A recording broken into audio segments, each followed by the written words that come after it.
In today's episode, we sit down with the CEO of a Sales Guide Consulting, Forbes Contributor, award-winning blogger, and author of Gap Selling, Keenan. This is personally one of my favorite episodes, as Keenan is a sales influencer that I continue to follow and whose strategies that I actually use today in the account executive role that I'm in.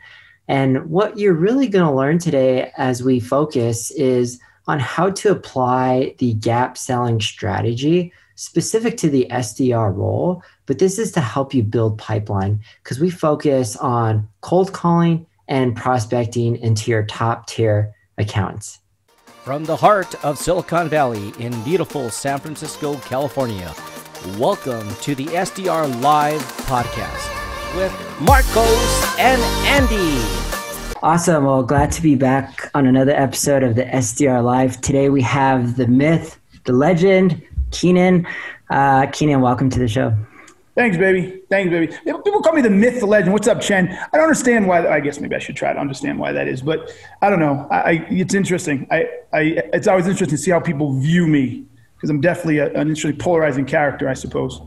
Definitely. I mean, we're doing some research before this. I mean, Keynote Speaker, author, but we did find some interesting facts about you, like ski instructors, dad of three, right? You have a bunch of girls, and founder of the elephant in the room. Not even sure what that is. So maybe that's kind of how you created that myth persona.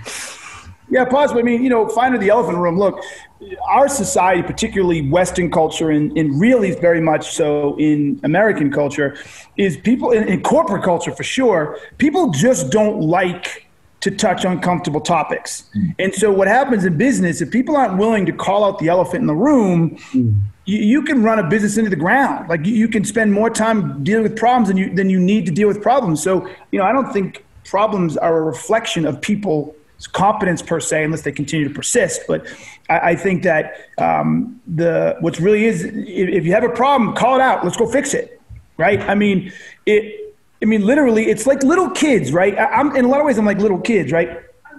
Is when a little kid sees somebody without an arm, everybody in the fucking room isn't gonna say a word, right? But the little kid's like, hey, what happened to your arm? And it's like, oh, I'm like, why are you, why is everybody, I'm the guy, I'll ask the dude, if no one asks, like, hey dude, I hope you don't mind me asking, but I'd love to hear what happened to your arm. That's who they are.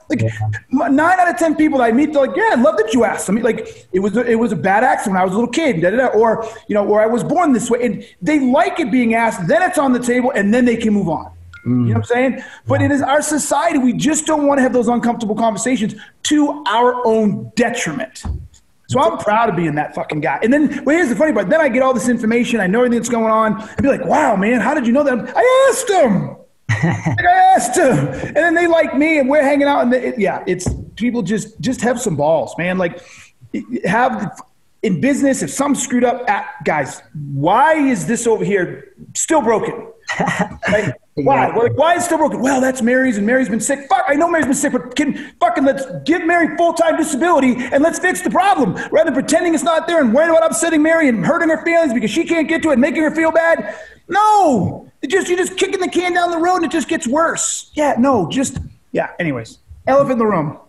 That's some good insight. And, a lot of our audience is SDRs, right? They're just starting their sales career. And what I've been seeing in general is a lot of them are more passive, right? They're afraid of the truth. And so maybe you can give some insight. You talked about it, right? Just kind of say it out there, but I'm sure you coach a lot of them on how can they build up the confidence to just lay it out there on the line. Is it more of researching, honing on key personas, or what are your thoughts there?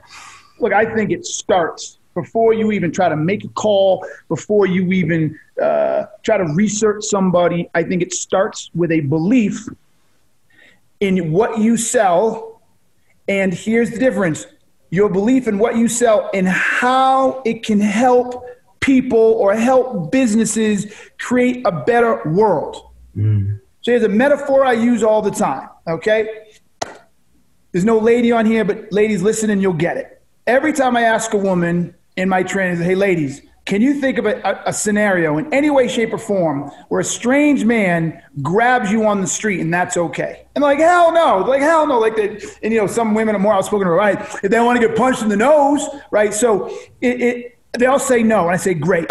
And then I say, so now I want you to imagine that you are walking down Fifth Avenue, you're walking down something in San Francisco. Y Street's not coming to me right away. But anyways, you got your phone. I just got a text from somebody important. You got music on and you're doing this and you're not paying attention and you're just about to step into oncoming traffic.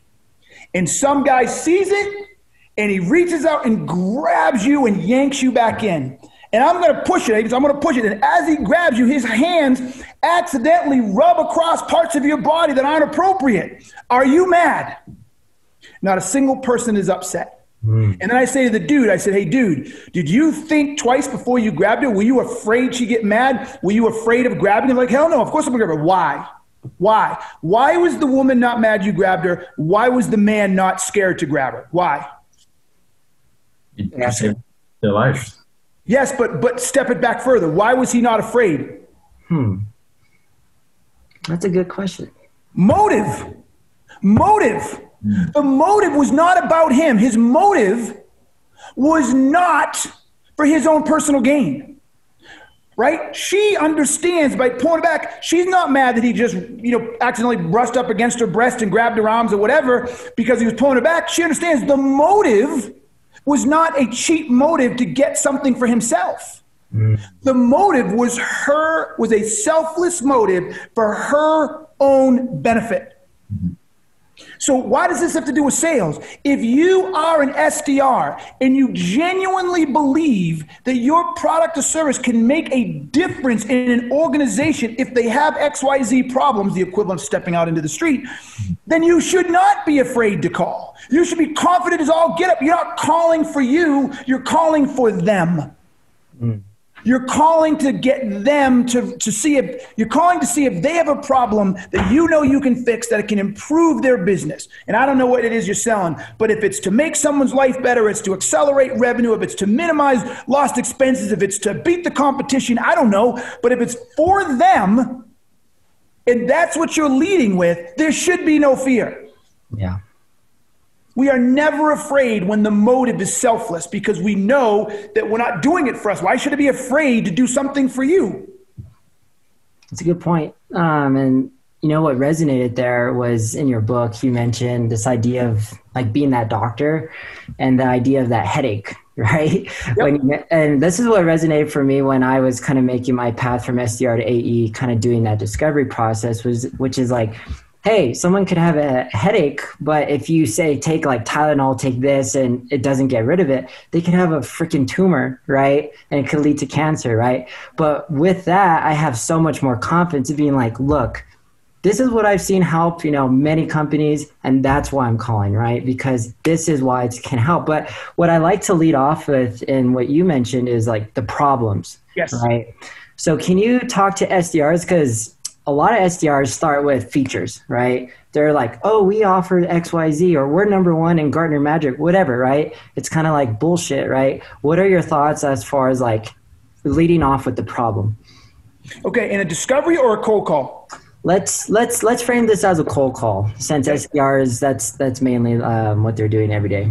So with this one, it's not too robust, and this is one of the few places you have less control. And even with gap selling, I got about this much. Yeah. Like you can see that I got a very tiny amount of influence on a cold call. So there's a couple things you have to do on the cold call, and I can't take full credit for this. I've learned this over my careers from folks like Ryan Rice and other people. The first thing you got to do is acknowledge you're interrupting them. Okay. Right away, right? It's like, hey, Andy, I know I'm interrupting you, right? And then ask for, 10 seconds, 15 seconds, 30 seconds. Some people like to do this thing, 27 seconds, like whatever. Can I just get 30 seconds to tell you why I called? Okay. Not tell you about my product, to tell you why I called. So we're chunking it for them. People can chunk things, right? So, hey, I know I'm interrupting you. Can I just get 30 seconds to tell you why I called?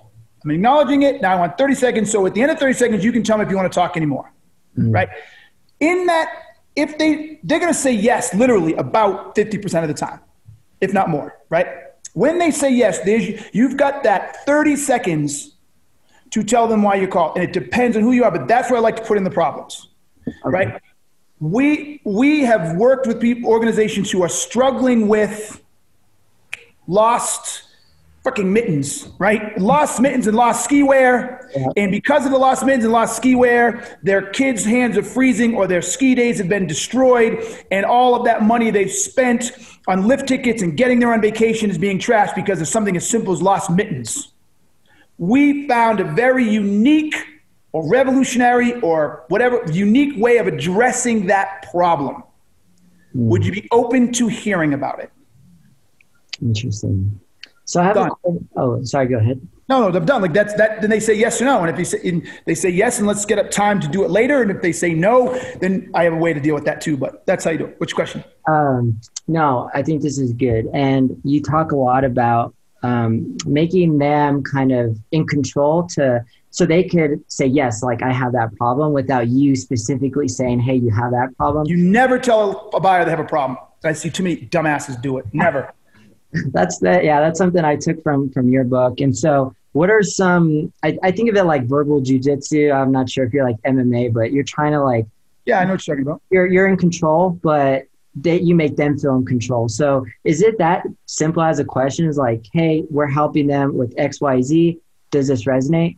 And if they say yes, great. Like, hey, notice what you did right now. No, you did not say what I just said. You said, we're helping companies with, does this resonate? That is product centric. Okay. Right? You didn't say, we are working with people who are struggling with this problem. Good point. And then you didn't add an impact, right? They're struggling with lost mittens and therefore, lost mittens, root cause, and therefore the kids are, this is a horrible example, but I think everybody gets it, right? Yeah. And therefore the kids have an awful time skiing or can't go up on the lift or they got to spend another $100 and now the kid is crying and it's ruined the vacations problem and therefore they don't come back. Impact. See what I did right there? You don't have to do them all, but root cause, lost mittens. Problem, kids pissed off, crying, got to buy new gloves, unhappy experience, impact, they don't come back. See that? Root cause, problem, impact, boom, right? And then you say, we have found a revolutionary, we've got a breakthrough, we've got a very unique approach to solving or addressing that. I'd like to talk to you about that. Would you like to learn about that? Notice it's all on the problem. I haven't said a word about what we're doing for other people. I haven't said a word about future state. I haven't said a word about the solution. I'm setting them up to talk about the problem. So if I'm thinking about a ski resort, I'm a ski resort, and I have that problem, which isn't a real problem, but you get my point. Mm-hmm. I'm going to probably want to talk to you. Yeah, that's interesting. About the problem. That's a good, yeah. So problem, impact, root cause. And don't even give a shit about what you're selling, right? Don't give a shit about I say it. Nobody cares. Yeah. Get them anchored in the current state problem. Okay. That's interesting. Andy, I know you had a question about this, so thought I'd kind of defer to you here. Great segue. Great stuff. For me, I'm trying to understand, like, once you do get them to agree to that meeting, and you talk about kind of all meetings in the beginning it's the sale is won at the beginning and not at the end. And it like kind of reflects the number of questions you ask is in the sales cycle increases your chance of making that lead. So here's a question as a current SDR, a lot of times the prospect will come in and then you kind of introduce yourself like, I'm the SDR. If there's a fit between us, I'll pass you on to our account executive. And sometimes that kind of works against us because my goal is to, like you said, widen the gap, uncover more problems, expose kind of the true size of their problems. But I get sometimes a lot of resistance between customers knowing that, oh, I'm just the SDR. They want to speak to the AE instead. So they kind of just shut down and don't give me why do you even offer that up? Of why I'm the SDR? No, but I think you said a second ago, I just want to see if it makes sense to pass you on, or I just want to talk to you, and if this works, then I'll pass. Like, why do you even put that in the beginning? To educate them on our process. Who gives a fuck about your process? All they came to show up on this call was to talk about this problem that you convinced them or you got them to think they might have. So I got a bunch of kids losing their mittens. So I'm here to talk to you. Why are you telling about your process? What happens next? Just say, hey, I really appreciate you coming on. Let's talk about this mitten thing. Tell me what's going on, because I know it drives a lot of my buyers crazy, right? What's going on? Yeah, well, we probably have about 2,000 kids a year who lose their mittens. You know what I'm saying? And they come in crying and the parents are upset and they're not on the hill yet. And sometimes the parents have private lessons and now they're missing their lesson because they got to figure out how to solve this issue with the mittens. And, when we got hip to them, we started running reports and we realized that 20% of I would stop. That would be all of that, but you'd get good at asking questions like, all right, so when they lose mittens, what happened? How are you solving it now today? And is it growing or is it shrinking? And how many mittens a year are you losing? And of those, how many aren't coming back? And how do you track that to know they're not coming back? And what about your net promoter score? Does this affect your net promoter score, even though it's not your fault? And, blah, blah, see what I'm doing? All these questions, that's what I'm doing. I'm having a conversation and digging into the problem. How big is it? How much does it affect you? Who's involved? What are the processes? What processes create it? And then I get real creative, right? And I'd be like, all right, so let me ask you this question. Do you ever find those mittens? Yeah, sometimes. And where do they lose them? Sometimes in the village. They lose them on the hill. Yeah. So are there times they lose them on the hill and you never find them? Yes. So what you're saying is there could be thousands of mittens polluting the hill? Yeah. Yep. Every once in a while I go hiking. I find a mitten when I'm hiking. How do you guys feel about that? Not very good. Doesn't reflect well on us. So I just now broaden the gap and thinking, not only are you losing mittens, you're fucking littering thousands of mittens all over the ski hill. How is that okay? You see what I'm doing? Now I'm making all this shit up, but the logic, are you following my logic? Yeah, what you're doing is you're first seeing what the problem is, and then you're trying to expand that problem to widen the gap. This is what I'm thinking, right? And then that's opening the prospect more to hear what you have to say, future state. And then, so one question there, which is this. Hold on, real quick. So I want Andy to make sure we got this, right, Andy? So if you have that type of dialogue, Andy, by the time you're done, they're going to say to you, okay, what are next steps? And you're like, yeah, so I'm going to introduce you, or I'm going to set up a meeting with our account executive who is really well-versed in solving these problems. They're going to walk you through a demo. It's going to show you specifically how we can address these. Now that we've recognized you're also upset about how they're getting stuck on the mountain, how we actually have a remediation process for that, which I didn't even realize, but it might be good for you. And so now you start to do that transition into solving the problem. And that's what the account executive is there for. You're there to find the problem. The account executive is to solve the problem. And so fuck the other bullshit in the front. Oh, let me tell you how this is going to work. And no, just have a conversation about fixing their problem and get good at that. Get good at that, because that's not easy.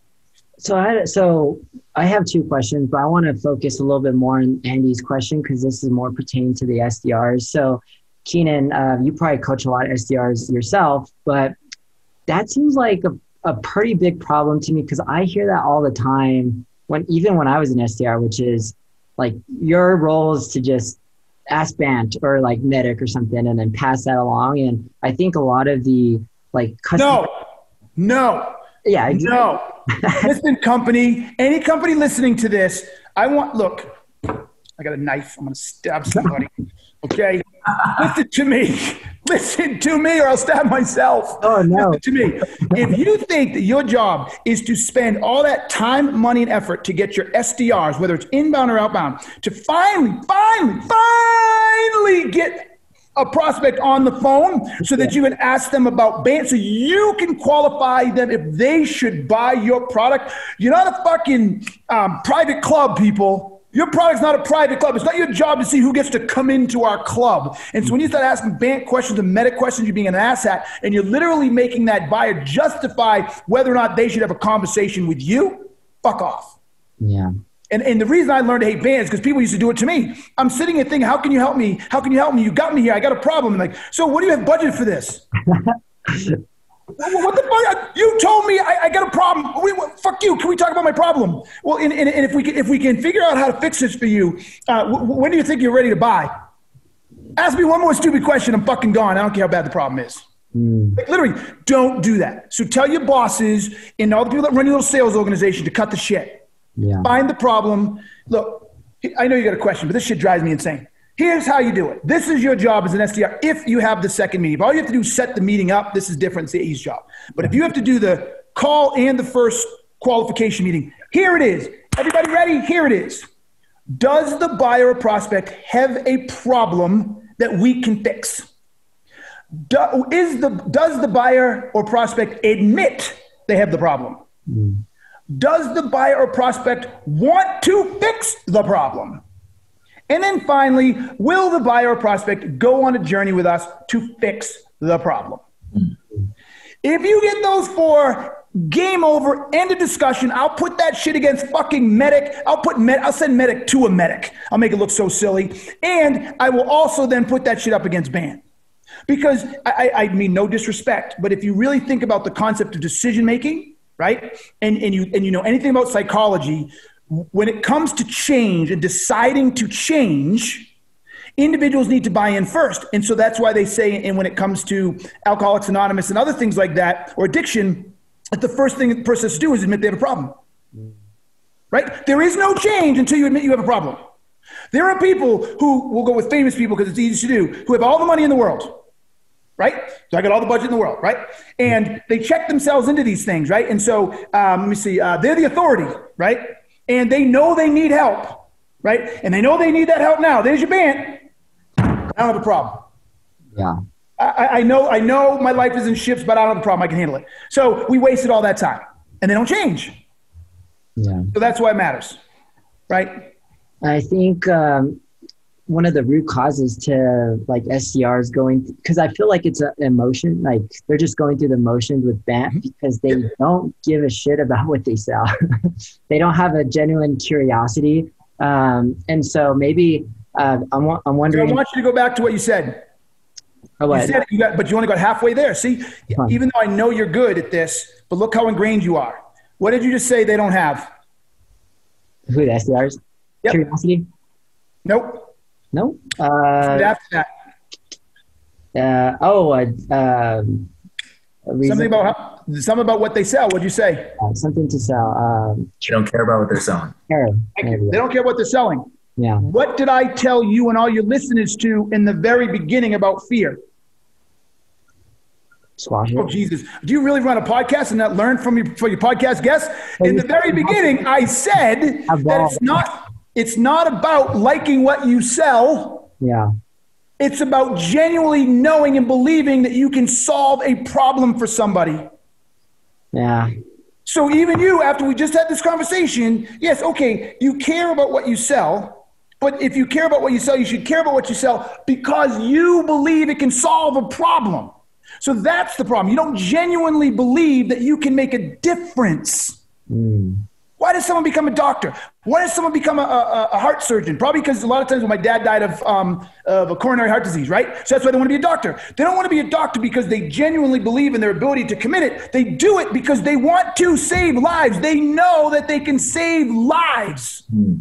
That's the motivation. That's the excitement. It's not the same, but every product I ever sold, I got so excited because like, yo, man, I know how your world is today. And if you give me a chance, I could get you over here. And that's awesome.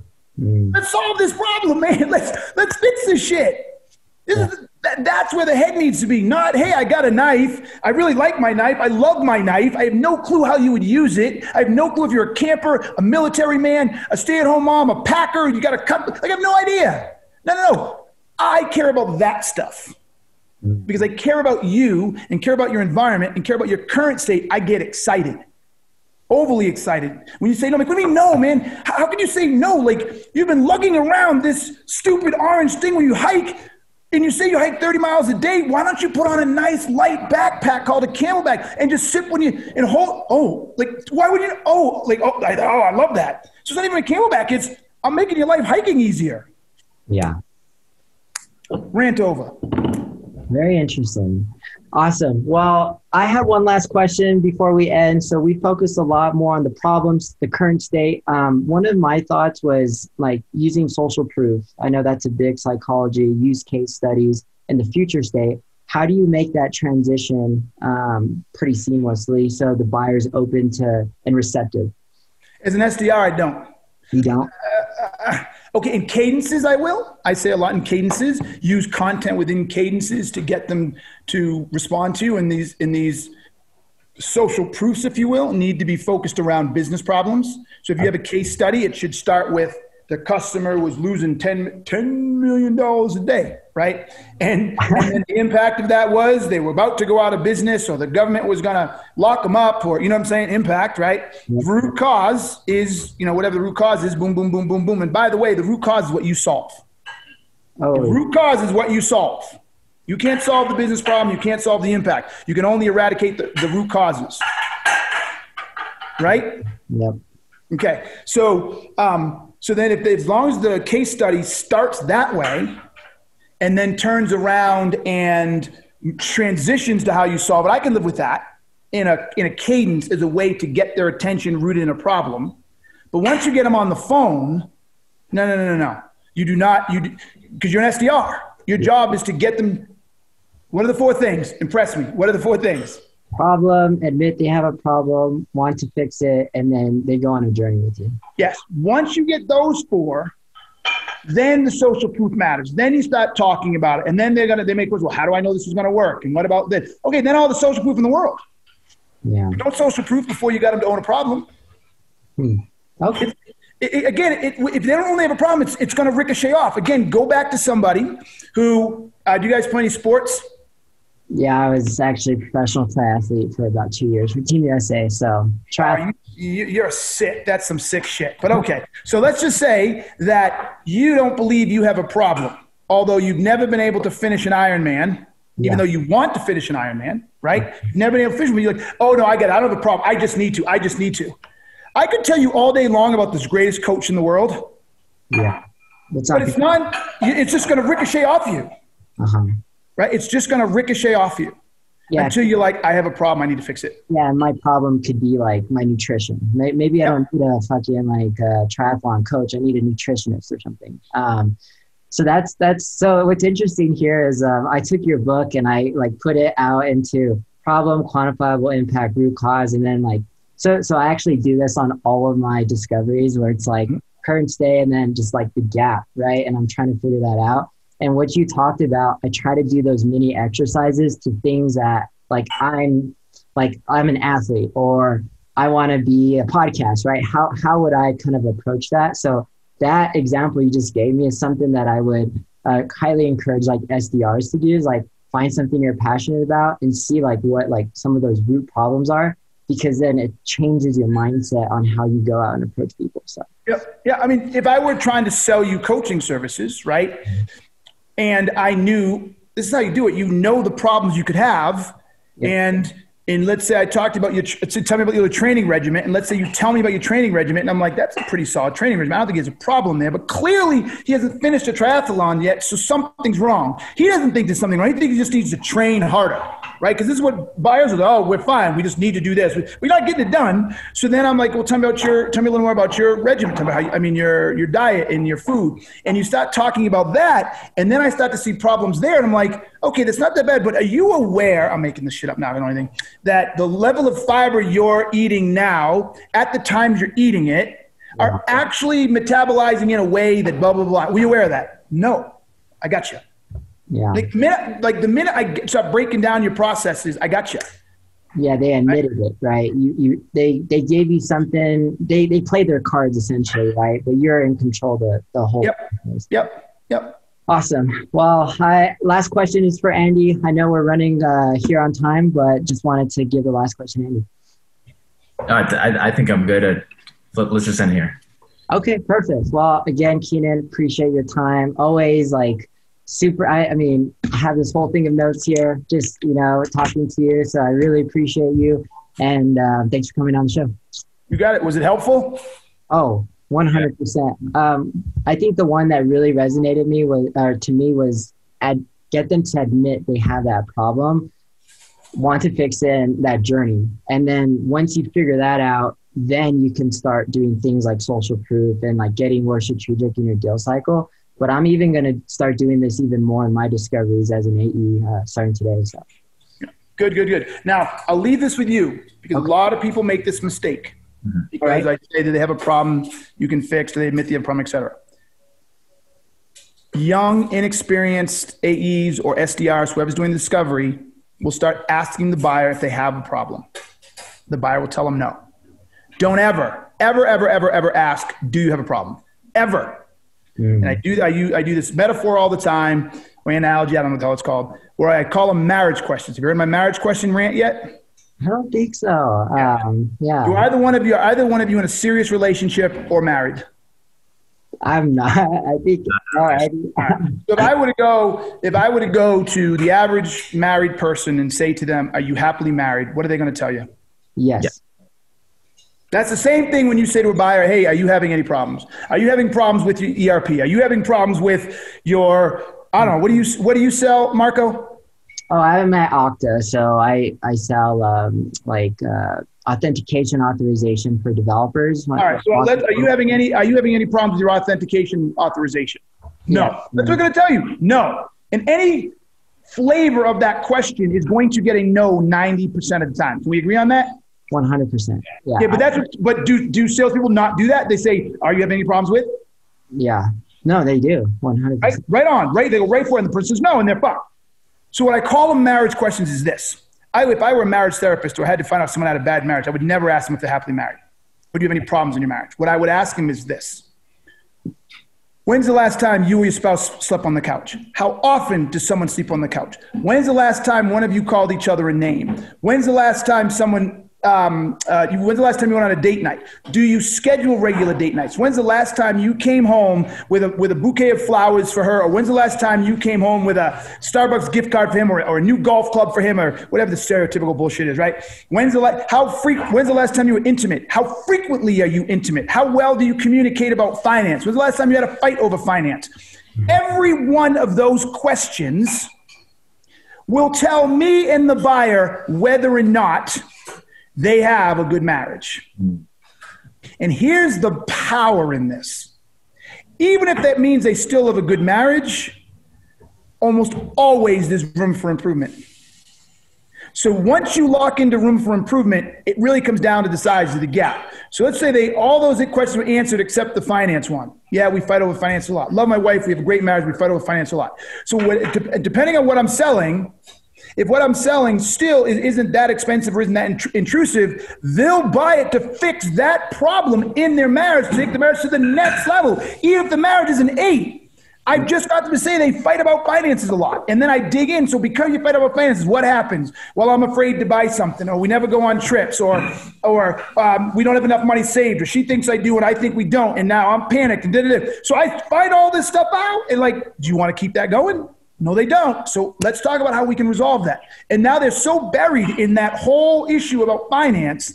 The idea of whether their marriage is good or not is so far beyond their thoughts. All they're thinking about is the last time they had a fight, the last time that they wanted to buy something but didn't, the fact that they got a box TV and not a flat screen because the wife thinks it's a waste of money, or the guy, right? And that's all they're thinking about. And they want that shit to go away.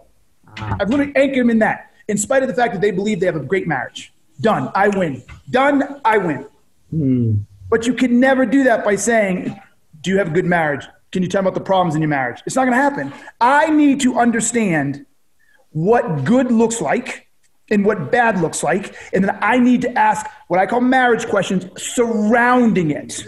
So in your case, I don't know a damn thing about authorization, authentication, whatever the hell you called it. But I need to know, can you tell me about this? Can you tell me about that? Walk me through this. Has somebody ever, the wrong person has been authorized for credentials they shouldn't have? What was the impact? What happened here? And as I keep asking those questions, I'm going to find out what problems they have. And then when the minute I find one, I'm going to dig into that. And that's how I start to strip and peel it apart and make things happen. That's so interesting. It kind of reminds me of when I actually had knee problems when I was training. The doctor, they would go around feeling the knee. Does this hurt? Does this hurt? Does this hurt? And then eventually they'd be like, does this hurt? You're like, you motherfucker, right? But they know what they're doing. Yep, they know what they're doing. They know what they're looking for. Exactly. And that's what you said, right? Belief in what you're selling, also have curiosity, but the belief in the sale will give you that curiosity to kind of figure out those pain points, which will hit the causes. Problems, not pain points. Let's talk about pain points all day long. Yeah, we're huge on that. So problems. Awesome. Well, thanks again, Keenan. Nothing but value here, and I appreciate it. I got you, baby. All right. Thank you. Thank you for listening to the SDR Live podcast. If you like this episode, please share, comment, and subscribe. Make sure you tune in next week and have a fantastic week.